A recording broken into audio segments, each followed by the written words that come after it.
Homologous organs here can be defined in two very important terminology: common embryonic origin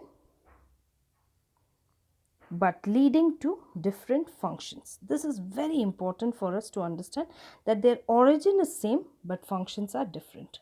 So if I have to draw and explain, I would say this is the common origin and their functions are varying in this manner.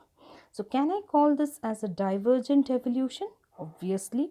So all homologous organs are a result of divergent evolution. So I am going to discuss two examples here, one being from plant thorns of bougainvillea and tendrils of cucurbita, and the animal example will be limbs of mammals. We could also include birds. In case of plants, if you are looking at thorns and the tendrils of bougainvillea and cucurbita, both are grown from axillary bud modification.